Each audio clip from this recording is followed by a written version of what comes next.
My name is Rebecca Trimble, and I'm going to do a demo on a class I'm teaching in Seattle at the Northwest Tollenders Convention, September 19th through the 23rd. This class is painted on 11 by 14 canvas. It is class number 130, and it's taught Thursday night from 6 to 10 p.m. And I'm just going to show a few examples of the things we'll be learning in the class.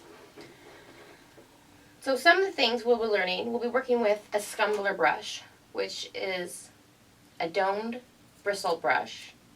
And it's kind of like a stencil brush, but it's more domed than flat on the end. And these are really easy. Just, I'm painting upside down, so it's going to be a little more challenging. An easy cloud technique. And you just dry brush these clouds on. It's kind of hard to see because they are fairly light. I'll make them darker for you to see.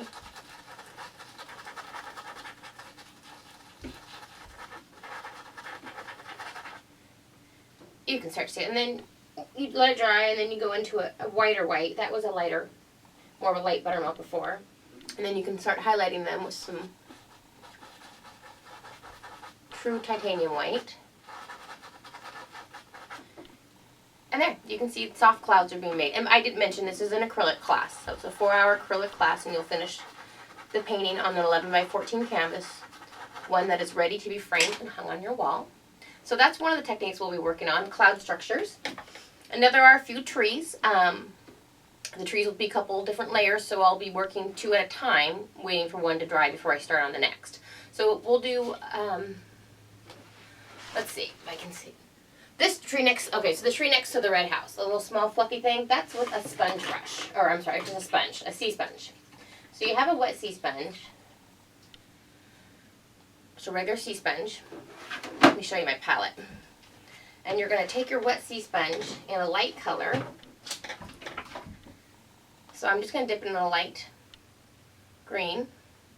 Swirl it around, tap it out. Now the sponge is fairly wet. It's not dripping with water, but it's fairly wet. And then you just pounce on the shape of your tree.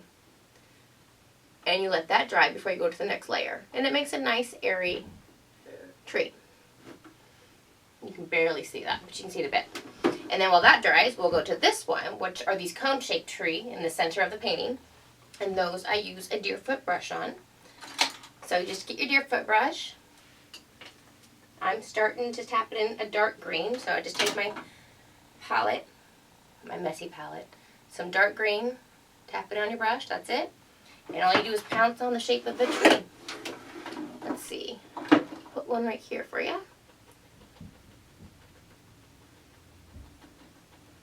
And just tap that on. Is that even going straight up and down? It's kind of hard to tell what looking at it upside down. That's a little funky looking, but we can do it, right? Let's see. So I'm going to let that dry for a second.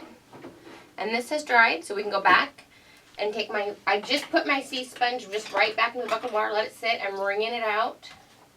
I'm putting on a medium green color, again, swirling it around, tapping it out, and just going to pounce that on.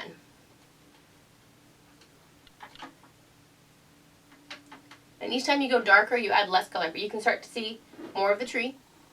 And it keeps it very airy and open and loose, and it kind of makes it a nice... We'll go back to that tree again with the deerfoot brush. And now this, I'll be working this wet and wet from now on out. Rebase it in that black green.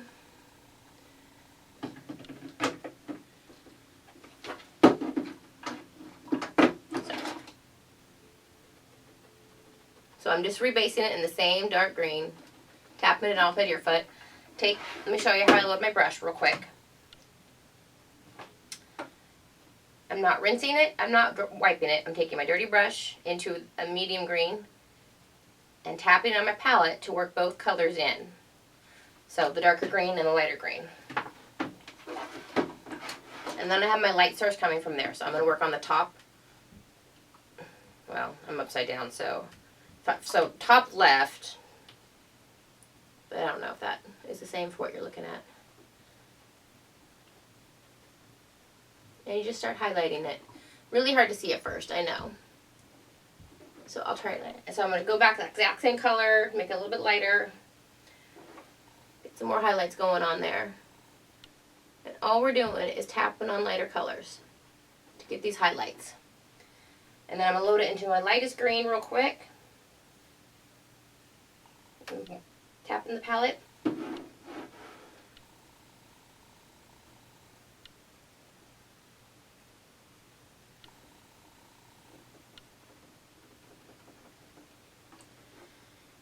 And there, you can kind of see that. And then we'll do our last coat on that tree, which is just the black, darkest green now. Wring your brush out, or your sponge out, load it, swirl it, tap it. Now we don't want very much of this color, so just tap it lightly. Oh, that's lovely. Okay. And then just tap a few taps here and there to give some final color. There. So, you can see a few of the techniques we'll be learning, a couple different foliage techniques. There's that cool tree there that's used with a bristle brush as well, a stiffer brush. And that's just pounced on, and then we scumble on the clouds. I'll add some more white to those clouds as I'm talking to you, so you can see them. And get those to pop more. Okay. So, hope to see you in Seattle, and if you're not able to come to my class, please stop by our booth. See you soon. Bye.